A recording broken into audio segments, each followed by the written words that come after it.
আসলে রেজিস্টার, কারণ এটা ইম্পর্টেন্ট জিনিস। কারণ কম্পিউটার আর্কিটেকচার ডিজাইন করতে যাও এই রেজিস্টার সম্পর্কে তোমার জানা লাগবে। বা তোমার সামনে যখন নেক্সট সেমিস্টারে মাইক্রোপ্রসেসর কোর্স করবা সেখানে দেখবে এই জিনিসগুলো আসবে। এখান থেকে একটা আইডিয়া পেয়ে গেলে ওখানে টিচার লেকচার দিলে তোমার মাথায় ক্যাচ করবে যে আচ্ছা এটা তো আমি সম্পর্কে আসলে বেসিক আইডিয়া আমার আছে। এটার দরকার নাই, এখানে আমরা এই যে রেজিস্টারটা যেভাবে কাজ করে বলেছিলাম সেইগুলোরই একটা ফ্লো চার্ট ছিল এখানে। তাকে আসলে ব্যাখ্যাটা আমি কিভাবে দিতে চাই আর এগুলি দরকার নাই, এগুলি বাদ। সেকেন্ড জেনারেশন, থার্ড জেনারেশন, বাকি আসলে কোনো টপিক কি দরকার নাই, এটা আমি বাদ দিতে বলছিলাম। আচ্ছা, তারপরে হচ্ছে এখানে VLSI এগুলি তো বাদ, কারণ মাইক্রোপ্রসেসর সম্পর্কে পরের চ্যাপ্টারগুলোতে ছিল বিধা আমি এগুলোকে স্কিপ করে যেতে বলছিলাম। মানে ওইখানে এই লেকচারে মূলত আসলে আলটিমেটলি রেজিস্টার পর্যন্ত পড়ো, ঠিক আছে? ওকে, আচ্ছা, তারপরে হচ্ছে আমাদের লেকচার 2 তে ছিল, লেকচার 2 তে আমরা ছিল হচ্ছে পারফরম্যান্স ইস্যু। এটা একটা ইম্পর্টেন্ট টপিক যে আসলে কেন পারফরম্যান্স এনহ্যান্স করা দরকার। এটার জন্য কিন্তু আমরা এই যে এখানে কিছু প্যারামিটার ছিল, মাইক্রোপ্রসেসর স্পিড, তারপর পারফরম্যান্স ব্যালেন্স করা, ইমপ্রুভমেন্ট, চিপ অর্গানাইজেশন, এগুলো ব্যালেন্স করা বুঝলাম না। কারণ এখানে হয়তো কোনো একটা পার্টিকুলার ফরম্যাটের ব্যাপারে আসতে পারে যে প্রসেসরের পারফরম্যান্স মেজার করার জন্য মাইক্রোপ্রসেসর স্পিড কিভাবে আসলে আমি বাড়াতে পারি। এখানে কিন্তু অনেকগুলো টার্মিনোলজি ছিল, মনে আছে? অনেকগুলো টার্মিনোলজি এখানে আছে, এই যে টেকনিক্স, কোন টেকনিক আমরা বাড়াইতে পারি এগুলো তোমার জানতে হবে। তারপর কিভাবে পারফরম্যান্স ব্যালেন্স করবে, এখানে একটা চিত্র ছিল এরকম ট্রায়াঙ্গেল আকারে। হ্যাঁ, এগুলার বর্ণনায় তো ট্রায়াঙ্গেলে তো মূল বর্ণনাটা দেওয়া। আর তোমার বইতে দেখবে যে ওই চিত্রটা নাই, মানে এরকম ট্রায়াঙ্গেল দিয়ে বানানো, কিন্তু লেখাগুলা বইতে কিন্তু আছে। আমি আমার প্রেজেন্টেশনের সুবিধার জন্য ওইগুলোকে ব্যবস্থা তৈরি করেছি, কিন্তু আলটিমেটলি বইতে জিনিসগুলি আছে। বা আবার বলি তোমরা কিন্তু বই পড়বা, কারণ পরীক্ষায় তোমার ছোটখাটো জিনিস আসবে, যেমন কিছু হয়তো আসবে তোমার ডিফাইন টাইপের, কিছু আসবে তোমাকে টেকনিক্যাল টাইপের, যেটা কেন হয়, কি উদ্দেশ্যে এটা ব্যবহার হয়, যেটা হয়তো সরাসরি এখানে নাই। বুঝতে পারছো? তো ওই জিনিসগুলো যখন পড়বা, পড়লে বুঝতে পারবে আসলে এটার আনসার তো এই যে আমি ততটুকু যে তার এটার আনসার হচ্ছে এটা, ঠিক আছে? আর কিছু আসবে যে ডিজাইন করা, ব্লক ডিজাইন করা, এটার টেকনিক্যাল একটু ইনডেপথে আসবে। তো এখানে আর হচ্ছে তোমার এই গ্রাফটা এগুলোর দরকার নাই।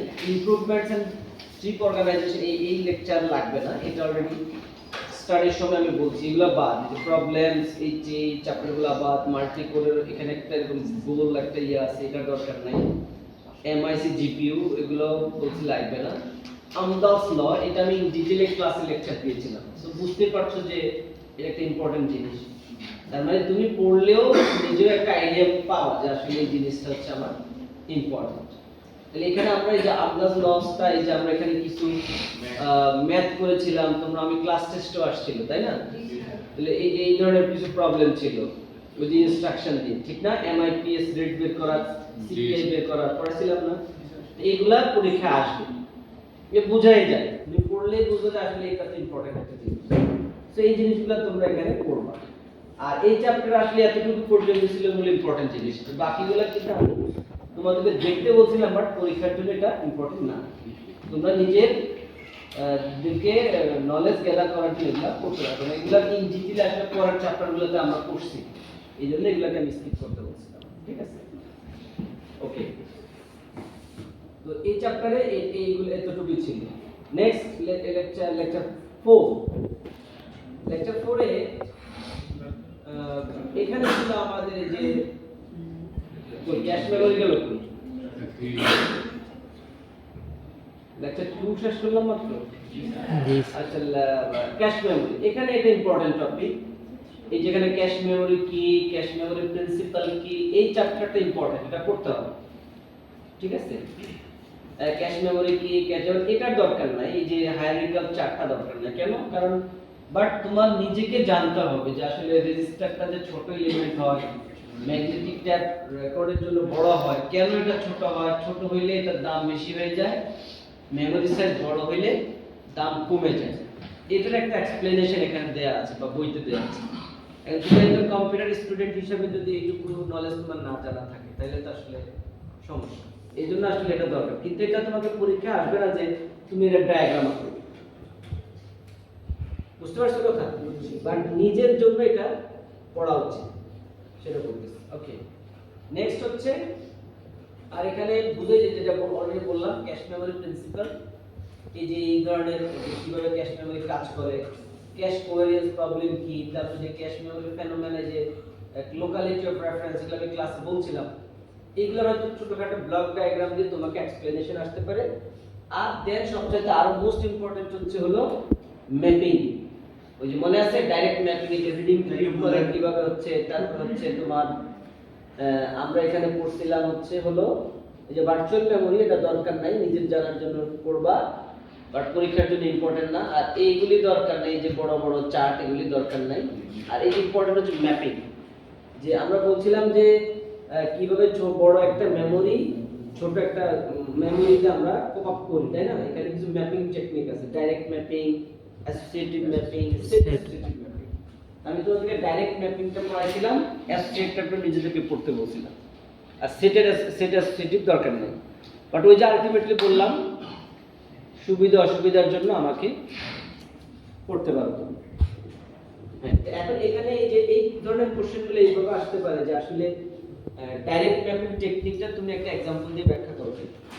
তাহলে তুমি এই যে এই ধরনের একটা एग्जांपल দিয়ে ব্যাখ্যা করবে যে এইরকম ব্লক আকারে থাকে, ব্লকটা কিভাবে তোমার লাইন আকারে যায়, চিত্র দিয়ে তুমি এক্সপ্লেইন করবে।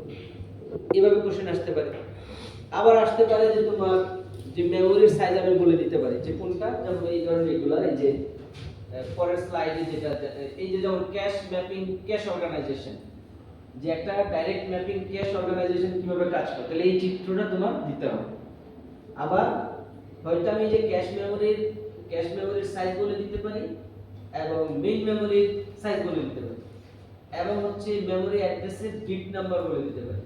এখন বলবো তুমি এটাকে ডাইরেক্ট ম্যাপিং এর মাধ্যমে কি করো, ম্যাপিং সিস্টেম ব্যাখ্যা করো। তাহলে আলটিমেটলি আমি কিন্তু ক্লাসে এটা বলেছিলাম যে কিভাবে অ্যাড্রেসিংটা তৈরি হয়, 16K থেকে কিভাবে বিট থেকে এই অ্যাড্রেসিংটা তৈরি হয়, মেমোরি থেকে যেটা পড়াইছিলাম ক্লাসে। এখানে আমি এই বিটগুলো যে একদম এক্সাক্ট তোমার হুবহু এরকম দিতে তুমি বুঝাইলা যে আমার এখানে ট্যাগ বিট, এখানে ডেটাটা, কিন্তু এইটা তো তোমাকে রিপ্রেজেন্ট করতে হবে, এটা তো ছোট। তাহলে ওই জিনিস এই চ্যাপ্টারে আমি স্কিপ করতে বলছিলাম, রাইট? মনে আছে তো নাকি? হ্যাঁ, তাহলে এই দেখো পড়া কিন্তু বেশি না, তুমি যদি আলটিমেটলি একটু সময় করে টাইম নিয়ে পড়া, দেখবে যে পড়া আসলে বেশি না। রিপ্লেসমেন্ট অ্যালগরিদম পড়াই এখানে তোমরা হচ্ছে অপারেটিং সিস্টেমে পাবা, এরকম আর কি। তো এটা শেষ। তারপর লেকচার 4 হচ্ছে এই যে মেমোরি ইনস্ট্রাকশন ক্যারেক্টারিস্টিক্স, একটা মেমোরি ইনস্ট্রাকশনের কি কি বৈশিষ্ট্য থাকতে পারে, এগুলো হচ্ছে বেসিক জিনিস, এগুলো টুকটাক ডেফিনিশন বা সংজ্ঞা আকারে আসতে পারে, টার্ম আকারে তুমি আসলে কতটুকু জানো। মানে একটা কোশ্চেনে তিন ধরনের সিস্টেম থাকে, এটা হচ্ছে বেসিক একটা ডেফিনিশন বা আন্ডারস্ট্যান্ড টাইপের, এরপরে থাকে একটা অ্যানালাইজিং টাইপের, এরপরে থাকে হচ্ছে ডিজাইন, ড্র, এক্সপ্লেইন, এই টাইপের কিছু কোশ্চেন থাকে। আর একটা সেটে এ বি সি এই আকারে থাকে, ঠিক আছে? ওকে। আর ফাইনালি কিন্তু চ্যাপ্টার 4 থেকে শুরু, 1 2 3 থাকবে না ফাইনাল পরীক্ষায়। ফাইনাল পরীক্ষা হচ্ছে লেকচার 4 5 6 7 এন্ড 8 এই পর্যন্ত। এইজন্য এইটা উভয়টার জন্য বলতেছি যে এগুলা এরকম এক্সপ্লেনেশন কি কি ধরনের এলিমেন্ট কাজ করে মেশিন ইনস্ট্রাকশনে, তারপর ইনস্ট্রাকশন সাইকেল, স্টেট ডায়াগ্রাম, কিভাবে একটা ইনস্ট্রাকশন ফেজ থেকে অপারেন্ট হয়ে ফাইনালি কাজ করে, এগুলা তোমরা পড়বা। ডায়াগ্রামগুলা, হ্যাঁ ডায়াগ্রাম আসতে পারে, এলিমেন্টস কি কি ধরনের ডায়াগ্রাম তোমাকে আসতে পারে। তারপরে হচ্ছে এই যে এই ধরনের রিপ্রেজেন্টেশন তোমরা ক্লাস টেস্ট অলরেডি দিছো, এটা জানো সহজ জিনিস। হয়তো এরকম এক্সপ্রেশন এক প্রোগ্রাম দেওয়া থাকবে, মানে এক্সপ্রেশন দেওয়া থাকবে, এটাকে 1 অ্যাড্রেস 2 অ্যাড্রেসে 3 অ্যাড্রেস হচ্ছে লেখা, ঠিক আছে? এটা একটা গেল। তারপর হচ্ছে আমাদের ইনস্ট্রাকশন সেট ডিজাইনের ক্ষেত্রে টাইপ অফ অপারেন্ড লাগে, নাম্বারস এগুলি দরকার না, ক্যারেক্টারস এগুলো তোমাদের বেসিক, এগুলো জানো, লজিক্যাল ডাটা এগুলো জানা আছে, ইম্পর্টেন্ট এটারও দরকার নাই, এটা জানার জন্য আমি পড়িয়েছিলাম নিউমেরিক ডেটা ফরম্যাট কিভাবে একটা প্রসেসরে থাকে, বা পরীক্ষার জন্য আপাতত তুমি স্কিপ করতে পারো। যে আবার ঘুরে ফিরে বলতেছি, জানার জন্য নিজেকে পড়তে হবে, এমন না যে স্যার যতটুকু বললো খালি ওইটুকু পড়লাম বাকিটুকু বাদ দিয়ে দিলাম। তার আলটিমেটলি দেখা যাবে দিন শেষে যখন অন্য ক্লাসে গিয়ে জিজ্ঞেস করবে যে এই ডেটা ফরম্যাট সম্পর্কে জানো? তোমরা স্যার জানি না। তাহলে তোমরা কম্পিউটার আর্কিটেকচার পড়ো নাই? পড়ছি। তখন বলবো যে স্যারে মনে পড়ায় না। বিষয়টা তো সেটাই মিল হয়ে যাবে। বিষয়টা বুঝছো? তার মানে তোমাকে আইডিয়া রাখতে হবে যে না আছে। ওকে, এরপরে এখানে আরেকটা ইম্পর্টেন্ট হচ্ছে ARM ডাটা টাইপস। এগুলো পড়বা, এখানে আছে ডাটা টাইপগুলো কি কি। তারপরে এগুলি লাগবে না, এই যে যেমন ডেটা ট্রান্সফার, এগুলো অলরেডি তোমরা জানো। ডেটা ট্রান্সফার ইনস্ট্রাকশন আছে, অ্যারিথমেটিক আছে, অ্যারিথমেটিকের মধ্যে কি কি হয়, লজিক্যাল মধ্যে কি কি হয়, এটার দরকার নাই। কিন্তু এর রেসপেক্টে যে ইনস্ট্রাকশন সেট আছে এটা লাগবে। মানে আমরা অলরেডি তো জানি arithmetic instruction, logical instruction, transfer table instruction, এটা আমাদের বেসিক জানা আছে। কিন্তু ওইগুলোর রেসপেক্টে ইনস্ট্রাকশনগুলো লিখবো কি সেটা আমার এখানে লাগবে। যেহেতু আমি ইনস্ট্রাকশন এভাবে দিয়ে দিব যে এগুলোর আসলে ফুল মিনিং বা ফরম্যাটটা কি সেটা লাগবে। ঠিক আছে? আর এখানে আরেকটা জিনিস হচ্ছে যে এরকম ইনপুট যদি থাকে কোনো একটা প্রসেসরের, তাহলে তার আউটপুট কি হবে এই অপারেশনগুলো চালানোর পরে। যে যদি আমি এটা হচ্ছে ইনপুট, এই অপারেশন চালাই 4 বিট 3 বিট 5 বিট, তাহলে আমার রেজাল্টটা কি হইতে পারে, এই ধরনের প্রবলেম আসতে পারে আসতে পারে। আচ্ছা, এই চ্যাপ্টারের মধ্যে আরো ইম্পর্টেন্ট হচ্ছে যে ব্রাঞ্চ ইনস্ট্রাকশন। এগুলো important. Branch instruction, skip instruction এবং প্রসিডিউর এন্ড কল, কারণ এগুলো আমি ডিটেইলে পড়াইছিলাম। এই যে পরীক্ষার নেস্টেড প্রসিডিউর আসতে পারে, এটা হচ্ছে দুইটার জন্য বলতেছি, মিড প্লাস ফাইনাল, কারণ এই চ্যাপ্টারটা থেকে দুইটাইতেই থাকবে। সো এখানে হয়তো বলা হতে পারে তোমাকে একটা প্রসিডিউর, নেস্টেড প্রসিডিউর কিভাবে কাজ করে সেটা কিভাবে তুমি ইমপ্লিমেন্ট করবা। এই যে এখানে আমরা স্টেপ দিয়ে ইমপ্লিমেন্ট করে এটাকে বলেছিলাম। ঠিক আছে? এই যে তারপরে আরেকটা হতে পারে যেমন ব্রাঞ্চ ইনস্ট্রাকশন, যে একটা ব্রাঞ্চ ইনস্ট্রাকশন কিভাবে কাজ করে। তাহলে দুই ধরনের ব্রাঞ্চ আছে, কন্ডিশনাল আনকন্ডিশনাল। তাহলে তুমি এরকম একটা एग्जांपल দাও, দিয়ে কিছু নিজের মতো করে মেমরি অ্যাড্রেস ধরে তুমি এখানে এক্সপ্লেইন করতে পারো। ঠিক আছে?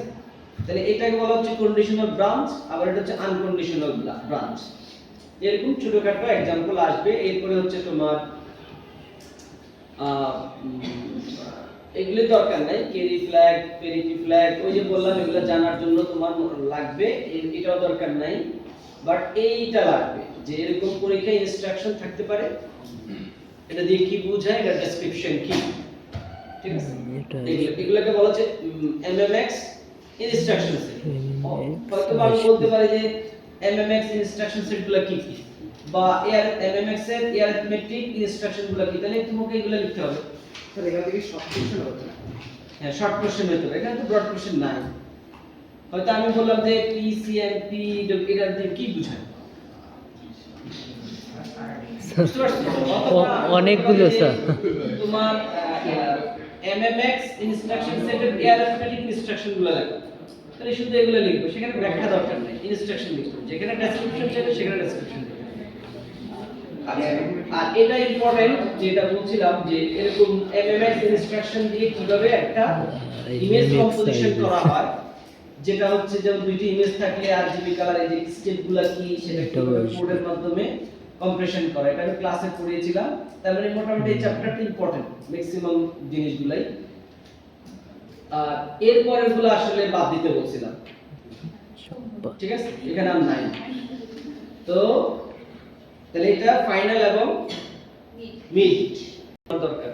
আপনার সাজেশনের বাইরে তো করব না। এতক্ষণ ধরে কি বললো? আচ্ছা, তাহলে এটা আমাদের চলে গেল জ্ঞানের জন্য লেকচার 4। এগুলো বলবেন। এরপর লেকচার 5। লেকচার 5 এ চলে যাই। 5 এ ছিল হচ্ছে আমাদের এই যে প্রসেস স্ট্রাকচার এন্ড ফাংশন, যেখানে আমাদের এই যে এখানে প্রসেসরের রিকোয়ারমেন্ট, এগুলা তো বেসিক, এগুলা দরকার হয়তো হবে না, কারণ এগুলো ইন ডিটেইল পরের স্লাইডগুলোতে আছে। এখন এখানে হয়তো আমি তোমাকে বলতে পারি যে একটা সিপিইউর ইন্টারনাল আর্কিটেকচার বর্ণনা করো, একটা ব্লক ডায়াগ্রাম ডিজাইন করে সিপিইউ, কারণ তোমার তো আর্কিটেকচার পড়তে গেলে তো সিপিইউর ভিতর কি আছে সেটা জানতে হবে। সেটা না জেনে তো তুমি আর্কিটেক্ট হইতে পারবে না। তাহলে এটা ইম্পর্টেন্ট, বোঝাই যায়। এখন এই ক্ষেত্রে এখানে আমার কিছু রেজিস্টার অর্গানাইজেশন আছে, যে কন্ট্রোল ভেরিয়েবল, এগুলো হয়তো দরকার নাই। কন্ট্রোল, যে প্রোগ্রাম কাউন্টার, আইআর, এগুলো জানো অলরেডি। আর এই পর্যন্ত ছিল মূলত মিডল সিলেবাস। এই যে 8086, 80386, MC6800 তাই না? হয়তো এখান থেকে তো আমি বলতে পারি যে তুমি 80386 যেটাকে পেন্টিয়াম 4 বলা হয়, এটার তোমার কি করো রেজিস্টার গুলা কি কি সেগুলোর একটা ব্যাখ্যা দাও। তাহলে এখানে কি কি রেজিস্টার আছে? EAX, EBX এগুলোকে বলা হচ্ছে জেনারেল পারপাস রেজিস্টার। অথবা বলতে পারি যে মোটরোলা রেজিস্টার গুলা কি কি? তাহলে ডেটা রেজিস্টার, অ্যাড্রেস রেজিস্টার, এগুলোর নামগুলা শিখতে হবে আর এগুলো কোনটা কি কাজ এটা বই থেকে পড়ো। এখানে কিন্তু এক্সপ্লেনেশন নাই। এই ডায়াগ্রামটা দিতে হবে। ডায়াগ্রামও দিতে পারো, তুমি ম্যানুয়ালি লিখতে পারো যে AX BX রেজিস্টার গুলো এটা, জেনারেল রেজিস্টার এগুলা, প্রোগ্রাম স্ট্যাটাস রেজিস্টার এগুলা। তাহলে ফ্ল্যাগ রেজিস্টারের কাজ কি, ইনস্ট্রাকশন পয়েন্টারের কাজ কি, এগুলো তো পড়লে এটা আমি ক্লাসেও বলছি বারবার। এইটাই এইটুক ছিল মূলত মিড। ওকে, এবার ফাইনালে তো বাকিগুলো আসবে। নেক্সট হচ্ছে তোমার ওই যে আগে যে ইনস্ট্রাকশন সাইকেল দেখাইছিলাম সেটা এই চ্যাপ্টারেও আছে। এই যে ইনস্ট্রাকশন সাইকেল স্টেপ ডায়াগ্রাম, এটা ইম্পর্টেন্ট একটা জিনিস যে একটা ইনস্ট্রাকশন কিভাবে আসলে এক্সিকিউট হয়। দেন এই যে সিপিইউ ক্ষেত্রে যদি আমার ডেটা ফ্লো ফেজ সাইকেলের একটা জিনিস থাকে সেটা হইতে পারে যে কোনো একটা স্ট্রাকচার তুমি এখানে শিখলে বাকিগুলো লিখতে পারবে। আচ্ছা, পাইপলাইনিং ইজ ইম্পর্টেন্ট।